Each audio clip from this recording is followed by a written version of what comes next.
Salut les amis de eSport TV, merci encore Gaël de la confiance renouvelée, merci de des likes, merci de des abonnés, merci également du baisser du commentaire. Toujours un plaisir Gaël de vous servir et vous donner les bonnes informations Gaël de and ak yéen et comme on le dit, on continue à grandir la famille pour gën a wéy di leen jox li nga xam ne moo jëm ci wàllu actualité sportive notamment football. Gaël drapeau bi tey dafa am lu muy signifier ci ñun. Verte, jaune, rouge avec une étoile au milieu. Étoile boobu également tey représenté wu ci suñu maillot mais aussi ça montre que nous sommes un seul peuple un seul but une seule foi et que tey gars yi dañoo jaar fu nekk pour mën a am li nga xam mooy suñu premier trophée continental et aujourd'hui yàgg nañu wax ne moom pyjama ngeen di sol et tout mais tey jël nañ trophée continental et buñ ko jëlee am nañu tax ñu jël ko bokk na ci joueurs yu bëri génération yu bëri mais également Sadio Mané. Donc aujourd'hui on va parler d'une actualité, donc on va parler du cas de Sadio Mané ak dernière information yi nga xam ne am na ci comme on dirait tey gars yi bi moom VAR lay doon on va donner les informations parce que yàgg nañu wax mais aussi xam nga booy wax te amoo preuve rek du leer donc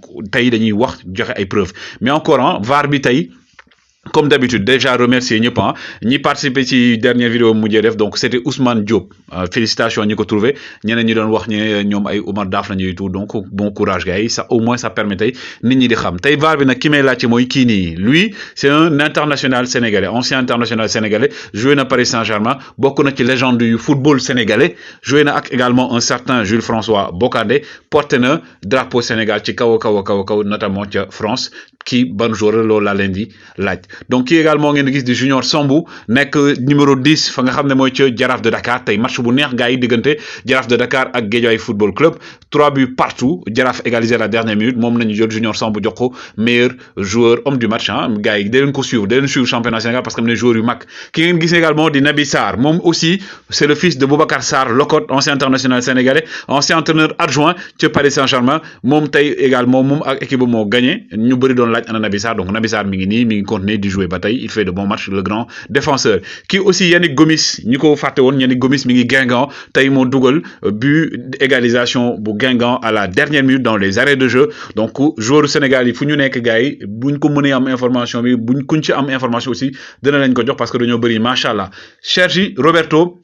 qui a prolongé son contrat avec le FC Barcelone jusqu'en 2024 loolu information dafa prolongé contrat moom Sergi Roberto ba 2024 moom mi nga xam ne Masia lañ ko formé bokk ci leaderu FC Barcelone fàttaliku leen bii mu dugaloon contre Paris Saint-Germain ci centre bu rafet mooy remontada ba te Neymar passoon ko joueurs yi ngeen di gis yëpp nag mooy joueurs yi nga xam ne Manchester United également daf see teg gët notamment Harry Kane notamment Haaland ak aussi Alexander Isak ak yeneen joueurs donc ñu dañ ci wax tey aussi le duel tant attendu en Premier League c'était entre Manchester City et Tottenham entre Antonio Conte ak ki nga xam ne mooy Pep Guardiola mais tey gars yi Harry Kane ci la moom la Tottenham doon compter pour gagner donc Manchester City donc Harry Kane ci moom la Tottenham doon compter pour gagner ki nga xam ne mooy Manchester City te def nañ ko ñoom ñoo dóor Manchester City à la surprise générale donc 3-2 fekk si leen dóor leen loolu ñaaw na loolu ñu def donc Harry Kane qui également gars yi wane na aujourd'hui c'est un vrai attaquant moom depuis le retour de ki nga xam ne mooy donc l'arrivée plutôt de Antonio Conte dafa commencer retrouver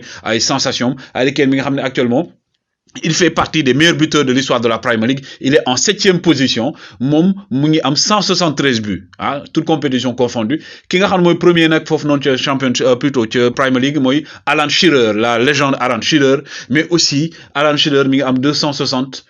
buts. Harry Kane nag ki nekk ci kawam mooy déjà Thierry Henry mi am 275 buts nekk à la 6e position. Edmundson également, Son mi gars yi bàyyi leen ko xel Son mi actuellement aussi c'est aujourd'hui le patron ou l'un des patrons de Tottenham moom duo ak ki nga xam mooy Harry Kane bokk na ci duo yi gën a prolifique fa nga xam mooy ca Premier League ñoom ñaar par rapport combinaison yi ñu def et autres donc ils font partie des meilleurs duos ca Premier League wax naa leen sànq Sadio Mané ak Mohamed Salah ñoom ñoo battre record même match ñu dugal but c'est 30 fois mais ñii nag goal combinaison yi ñoom ñaar ñoo tolloo ak jamono ji nag la ñaari légende Lampard ak Didier Drogba le grand Didier Drogba de Marseille Didier Drogba également de la Côte d'Ivoire donc tey à égalité ak ñoom Harry Kane mi nga xam ne également gars yi donc waxoon naa leen tey ci suba mercatom dafa naroon dem Manchester City finalement demul Pep Guardiola def déclaration ci tey ne Harry Kane ñëwul finalement mais ñun ñu ngi nii on est bien mais tey nag ki nga xam ne mooy Harry Kane war na leen ne man je suis un très grand joueur ba tax na ñoom ñu daal di dóor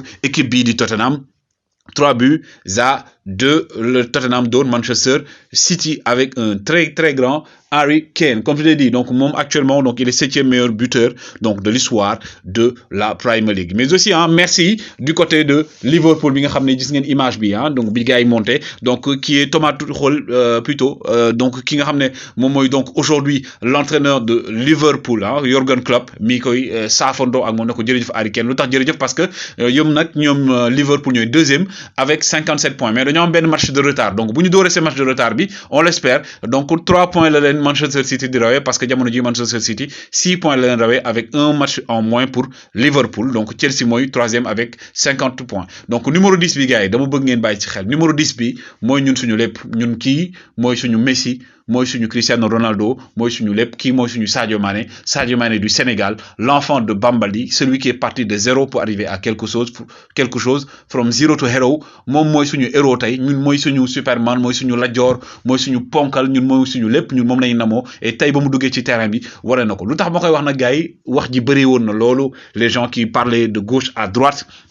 mais dañoo bëgg rek lépp lu ñuy joxe d'accord am ci ay information bis bu ñu amee information officielle boo xam ne Sadio Mané moo def telle déclaration nañ ko wax mais jusqu'à présent Sadio Mané n'a pas fait de déclaration gis nañ tey si suba ay booru 15h 16h benn média def ben annonce ne Sadio Mané moom moo annoncé ne moom moo wax ne buñ ko defal célébration ci Anfield Road loolu bu dee bu ko Sadio Mané defoon nañ ko parce que lu rafet la mais tweet boobu noonu organe bi def dañ ko supprimer gis ngeen preuve baa ngi nii boo leen demaatee xool post bii nii chaîne bi def donc dañ ko supprimer parce que les proches de Sadio Mané ont démenti cette information ñoom nee nañ Sadio Mané n'a jamais dit cela donc d'abord gars yi Sadio Mané ñun lépp lu mu def comme je l'ai dit encore une fois defuñu ko pour jaxase wala leneen mais aussi c'est comme je le dis c'est une fierté pour nous et comme Samuel Eto'o l'a dit tay africains yi ñoo wara mëna japp ci africain japp ci benen africain joxante loxo ba africain ñu respecter len dans le monde sénégalais également non lañu wara def ak Sadio Mané ñu bari ñi nga naan wa Sadio Mané amul fulla Sadio Mané amul tempérament Sadio Mané amul li Sadio Mané amul li parce que également nit ku nek ak ni nga mel j'ai fait une vidéo bo xamné waxna lutax tay Sadio Mané ñu gën ko considérer au niveau de Liverpool par rapport au côté marketing bi côté business bi mais côté talent il n'y a pas un joueur sénégalais aujourd'hui waxuma joueur africain bo xamné Sadio Mané ñeena la d'accord donc tay buñu wax dara nañ ko jëlé ak xel. Il faut pas être complexé les gars, il faut pas être complexé. C'est pas parce que médias européens m'ont dit information que c'est vrai. L'information qui a été donnée jusqu'à présent à l'heure où je vous parle elle est fausse. Les proches de Sadio Mané, je précise des proches de Sadio Mané, donc très proches même. Sadio Mané n'a pas parlé à Liverpool, il n'a pas dit à Liverpool que mom du def fête wala parce que ça l'a li parce que Sadio Mané c'est un grand joueur. Mom mo ñu gagné la Coupe d'Afrique. Lui c'est notre héros. Tay moom moo tëbloo président de la République moom moo fi jooyloo ak ay mag moom moo fi yooxuloo ay nit avec ses compagnons de guerre ñoom ñii génération bi tey ak génération yi fi nekkoon tey ñoom ñoo ils nous ont fait vibrer Aliou Cissé nous a fait vibrer Sadio Mané Koulibaly Gana Gueye Bamba Dieng ñoom Cheikhou Kouyaté ñoom ñëpp Koulim Dioum ils nous ont fait vibrer donc au soir de la finale de la 33e édition de cette Coupe d'Afrique, le Sénégal a été porté haut devant tous les pays africains. Suñu maillot de bain biñ doon wax légui dafa am étoile. Gabaski Sadio Mané moko dougal but bo xamné gars ça va rester dans les annales du football. Sadio Mané qui bat également des records parce qu'aujourd'hui il est le meilleur buteur de la Premier League mais également du Sénégal. Il a 104 buts devant des grands buteurs également ku ci melné Demba Ba 43 buts, Papis Demba Cissé 37 buts. Demba Ba bi nga xamné il a toujours défendu la couleur de peau de tous les Noirs africains. Il a défendu le Sénégal. Henri Camara également, le lapin flingueur qui aujourd'hui est à 31 buts avec donc en Premier League. Henri Camara aussi un grand joueur boo xam ne marqué na génération ñi ngi fàttali ko Suède li mu fi def ak yeneen donc ñii ñëpp Sadio Mané tey dafa baat seen record. El Hadj Ousseynou Diouf mi nga xam ne aussi c'est un des premiers joueurs sénégalais yu joué ci Liverpool, l'homme au double ballon d'or ki nga xam ne tey bu ñu xamee Sénégal bokk na ci lu tax ñu xam Sénégal ki nga xam ne da doon jóge ak clubam di kaas ñëw fii di jënd xaalisam ay mayo moom ak yeneen moromam ngir football ngir drapeau Sénégal ñooñu également et aussi un Mame Biram Diouf premier joueur sénégalais qui a joué à Manchester United avec 27 buts en Angleterre. Mame Biram Diouf aussi, nous pouvons critiquer, mais aujourd'hui encore, il fait partie des grands monsieur du football sénégalais. Momo Diamé aussi, beaucoup de binationaux,